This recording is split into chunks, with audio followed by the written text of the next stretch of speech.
The movies show you the swords and the ships. They don't show you what happened when the drums stopped beating and the real rituals began. Blood rites weren't just about warriors dying gloriously in battle. They were about control, power, and the women who paid the ultimate price. What you're about to hear comes from burial sites, chronicler accounts, and archaeological evidence that Hollywood won't touch. The truth is carved in bone and written in ash. If you value documented Viking and Norse-era history like this, subscribe. It's the best way to support our work. Also comment from which city you're hearing this from. This script is researched and factual, using sources from Ibn Fadlan's account and archaeological findings from Burka.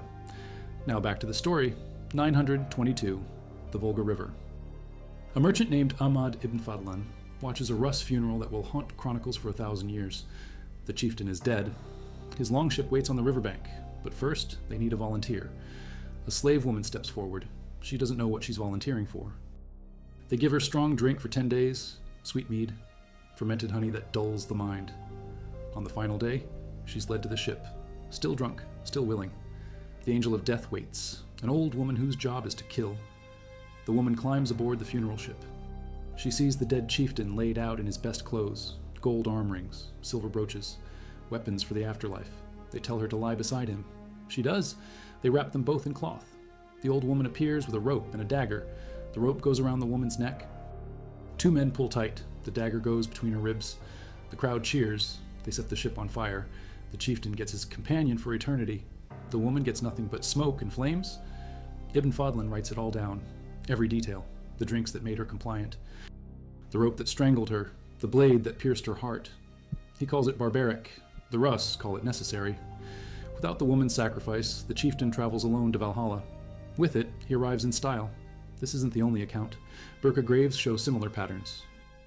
High-status male burials often include female remains. Not wives who died naturally, slaves who died violently, broken neck bones, severed vertebrae, bodies positioned to serve even in death. The women range in age from 15 to 30, peak childbearing years. Peak value in the slave markets. The ritual had rules. The woman had to volunteer. Forced sacrifice didn't count for the gods. But volunteering was engineered. Weeks of isolation, constant alcohol, promises of honor in death. Social pressure from other slaves who knew refusing meant worse fates later. The system created volunteers from desperation. Archaeological evidence backs up Ibn Fadlan's horror story. A grave at Burka contains a woman with rope marks on her cervical vertebrae, strangulation.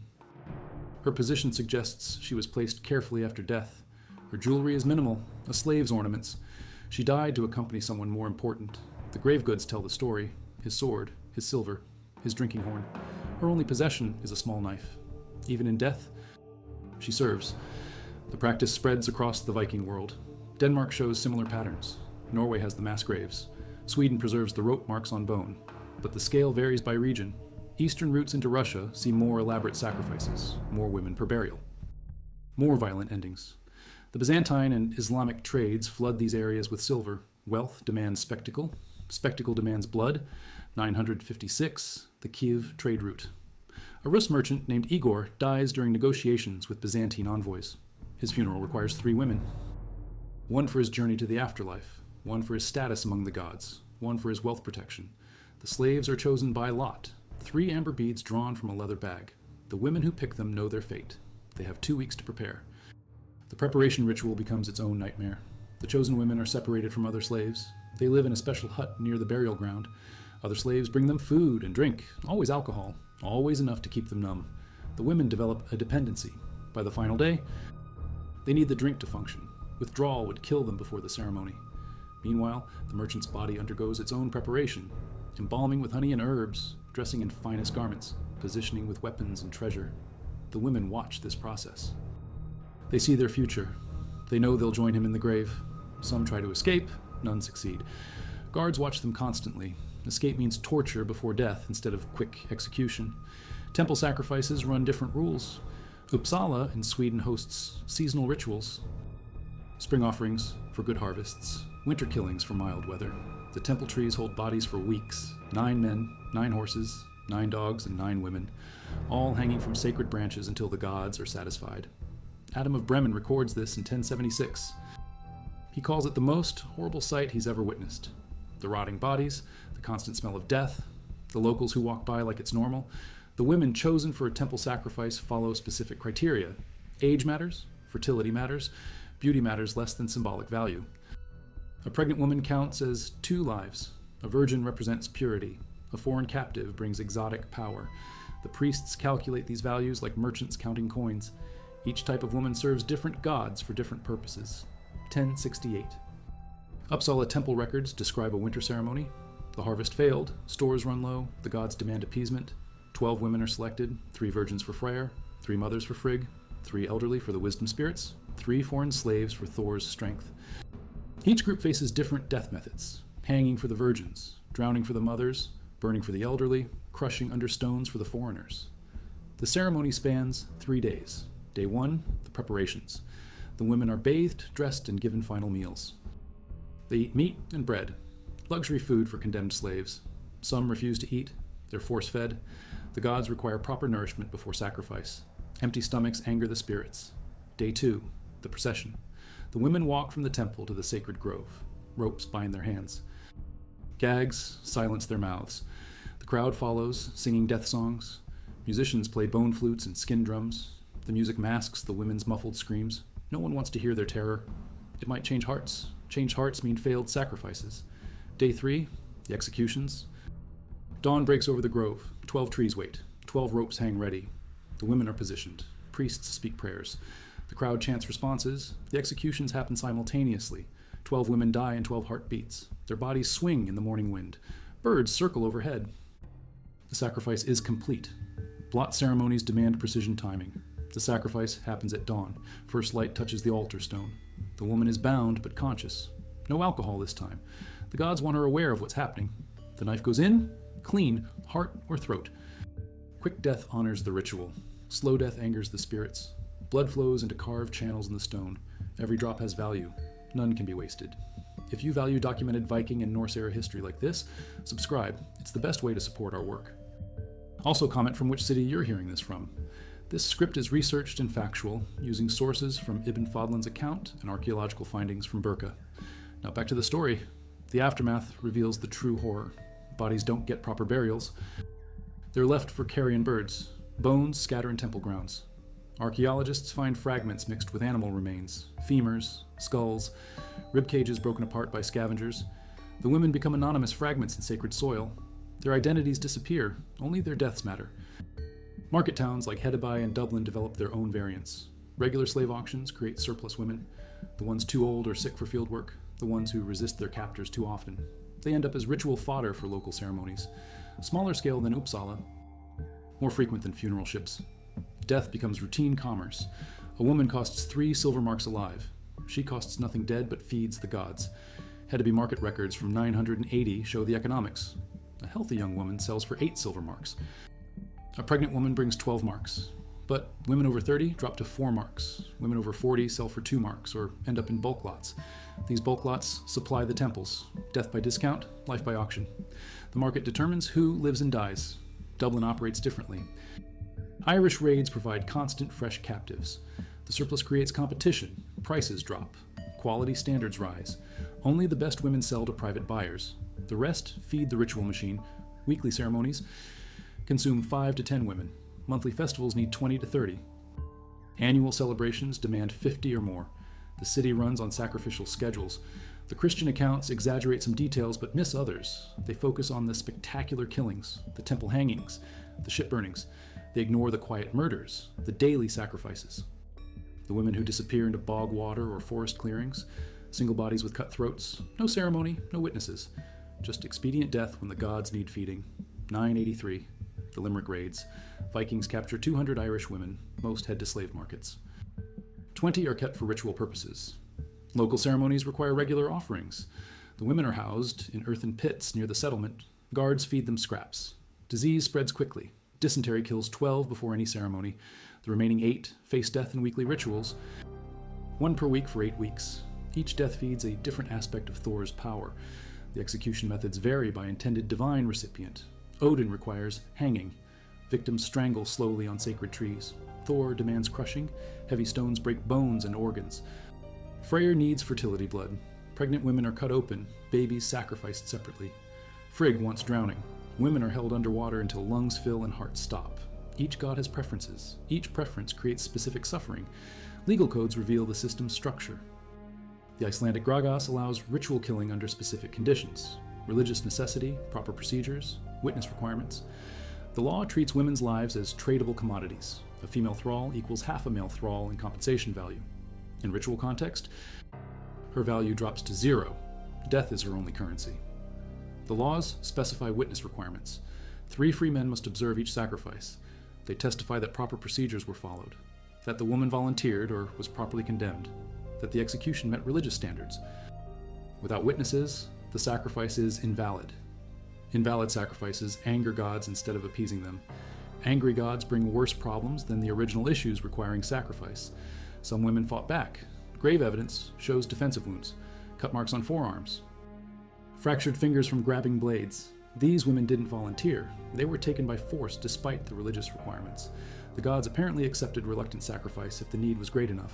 Drought years, plague seasons, military defeats. Desperate times demanded desperate offerings. A mass grave near Trondheim contains evidence of resistance. 37 female skeletons all show trauma consistent with violent death, but 12 show defensive injuries, broken wrists from blocking blows, torn fingernails from clawing attackers, bite marks on executioner weapons found nearby. These women died fighting. Their resistance didn't save them, but left evidence of their courage. The practice evolves with Christian conversion. Norway abandons temple sacrifice by 1050. Denmark follows by 1100. Sweden holds out until 1130, but private rituals continue longer. Ship burials with female companions occur into the 12th century. The old gods don't die easily. They adapt. They hide. They take what blood they can get. Christian conversion creates hybrid practices. Norse converts try to blend old and new beliefs. Some argue that Christ's sacrifice replaced human offerings. Others claim additional blood still honors the ancestors. Private ceremonies continue in secret. Women still die for gods who officially don't exist. The church condemns, but can't completely stop the killings. Iceland preserves the most detailed accounts. The sagas describe specific ceremonies, names of women killed, dates of their deaths, methods of execution. Sigrid the Proud orders 3 slave women burned alive in 1010. She claims Odin demands winter sacrifice. The women scream for hours before the flames silence them. The saga records their final words, curses against their killers, prayers to gods who won't answer. The Egil's saga mentions a ceremony at Helgoland. Earl Sigurd sacrifices 9 women to ensure victory against Danish raiders. The women are selected from recent Irish captives. They're burned alive on a ship in the harbor. The smoke carries their souls to Valhalla to plead Sigurd's case before Odin. The raid succeeds. Sigurd credits the women's sacrifice. The women get no credit, only ashes in the wind. The archaeological record shows geographical patterns. Coastal regions favor drowning sacrifices. Mountain areas prefer cliff falls or stone crushes. Forest territories use hanging trees. Each method connects to local spiritual beliefs. Water returns souls to the sea gods. Height delivers bodies to sky spirits. Trees channel life force into earth deities. The women die according to regional theology. Gotland shows unique patterns. Island isolation creates distinct practices. Women are sacrificed in stone chambers, underground caverns connected to ancient burial sites. The chambers fill with water during ceremonies. Drowning happens in sacred space beneath the earth. Bodies remain in the chambers. Bones accumulate over centuries. Archaeologists count remains from over 300 women in Gotland's ritual caves. Seasonal timing matters more than individual choice. Spring equinox demands virgin blood for fertility magic. Summer solstice requires mother's milk for harvest blessings. Autumn sacrifices use pregnant women to ensure winter survival. Winter ceremonies kill elderly females to conserve resources. The calendar determines who dies when. Women track seasonal death schedules like farmers track planting seasons. The spring ceremonies focus on agricultural success. Young women represent new life. Their deaths transfer life force to crops and livestock. The sacrifices happen at dawn on March 21st. The women are buried alive in freshly plowed fields. Their decomposing bodies fertilize the soil. Their spirits inhabit the growing plants. Harvest success proves the sacrifice worked. Crop failure demands more women next spring.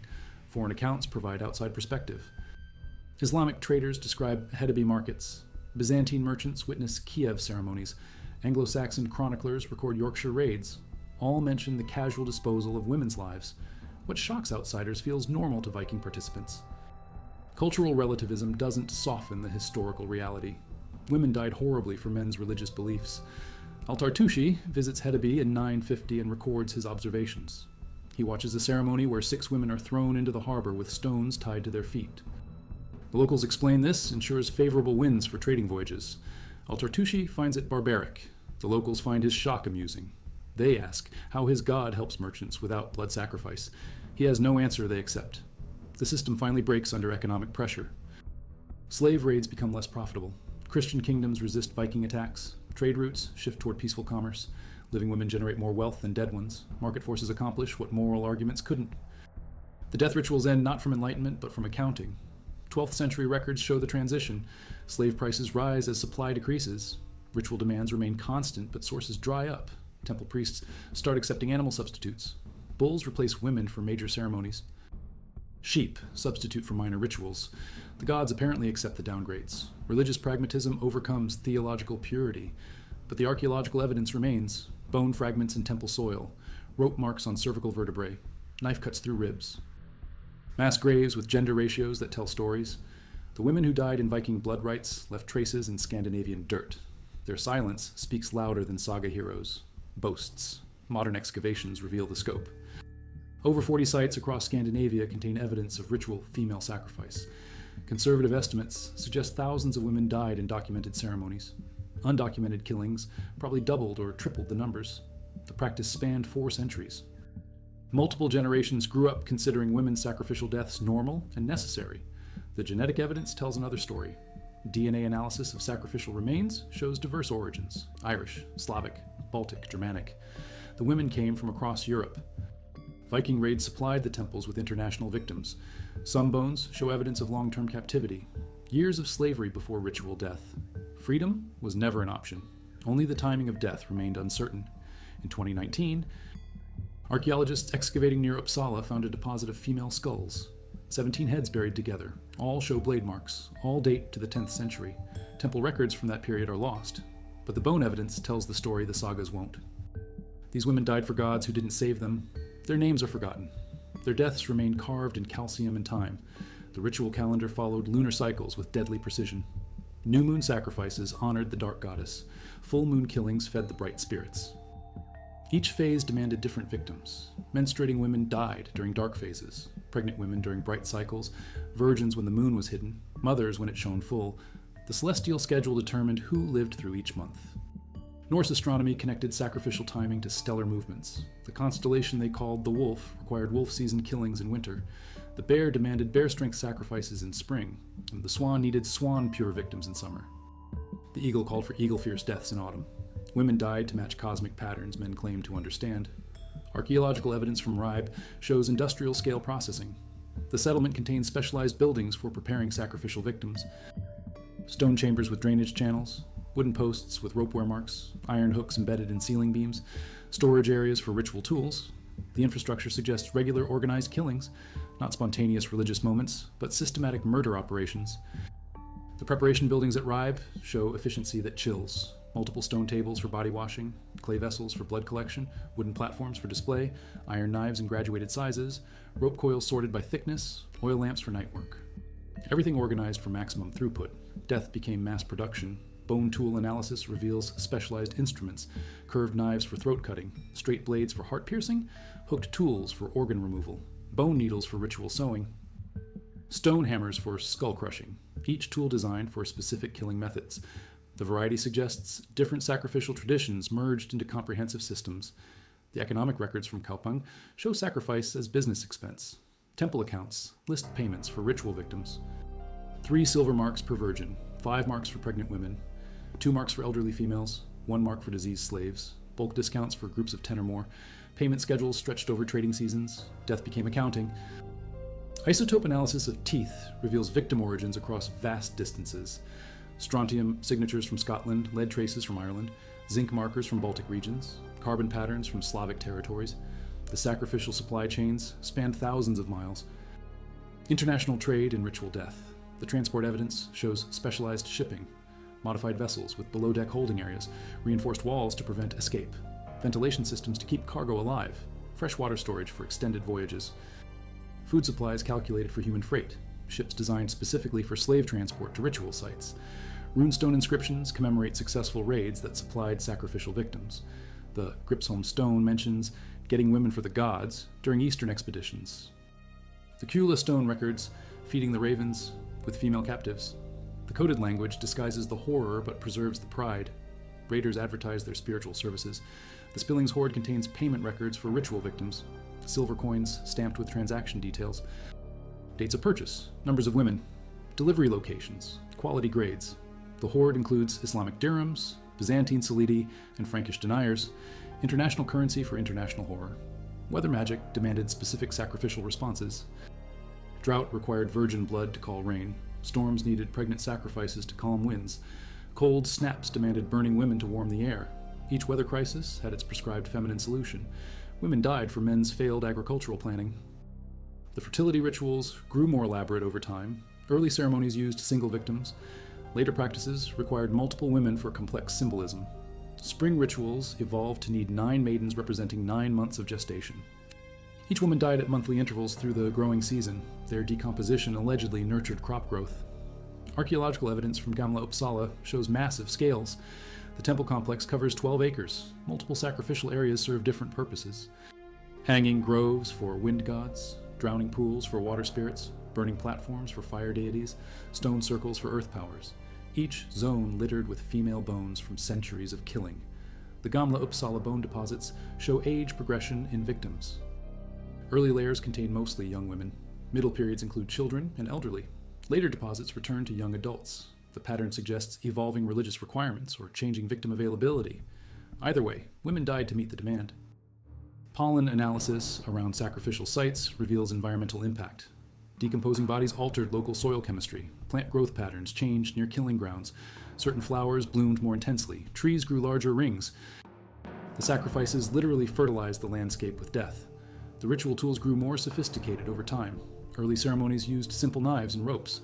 Later periods developed specialized equipment, spring-loaded choking devices for consistent strangulation, weighted stone hammers for precise skull fractures, hollow needles for blood drainage. Technical innovation served systematic killing. Metalworking evidence shows dedicated weapon production for ritual use. Sacrificial knives with distinctive blade patterns. Ceremonial axes never used for woodcutting. Specialized spear points too delicate for combat. These weapons existed solely for religious murder. Crafters built careers on tools of ritual death. The training evidence shows professional sacrificial classes. Specialized priests who only performed killings. Apprenticeship systems for learning proper techniques. Regional exchanges of sacrificial knowledge.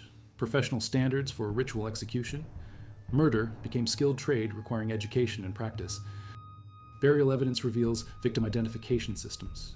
Marks carved into bones before killing, numbers scratched into skulls, symbols burned into hip bones. The marks correspond to accounting records. Each woman received inventory numbers like livestock. Dehumanization preceded death. The seasonal workforce expanded during major festivals. Regular temple staff couldn't handle peak demand. Traveling specialists arrived for busy periods. They brought portable equipment and expert knowledge. Seasonal killers moved between religious sites like modern agricultural workers. Death followed harvest schedules. Foreign diplomatic accounts describe ritual diplomacy.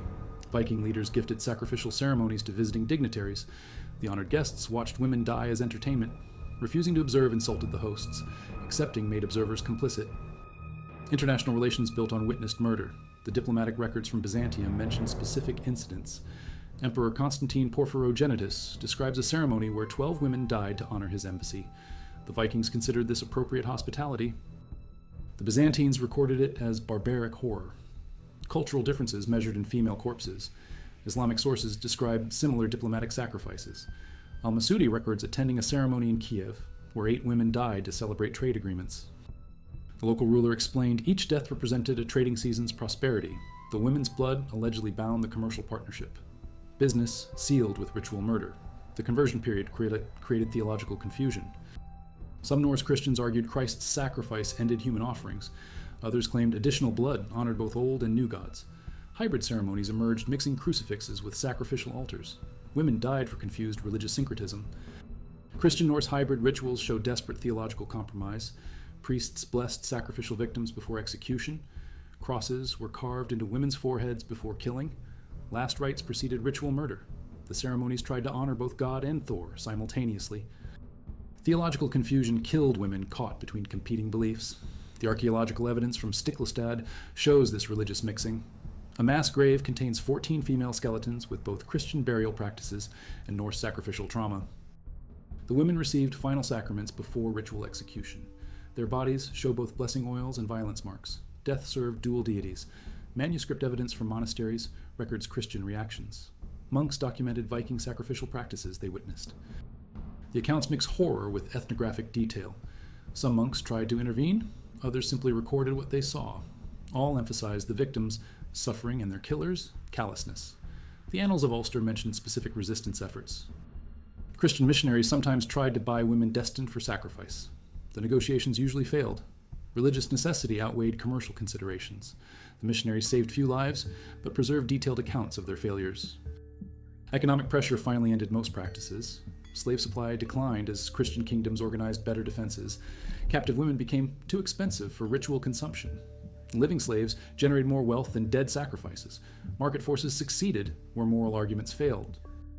The transition records show gradual substitution. Animal victims replaced human ones when possible.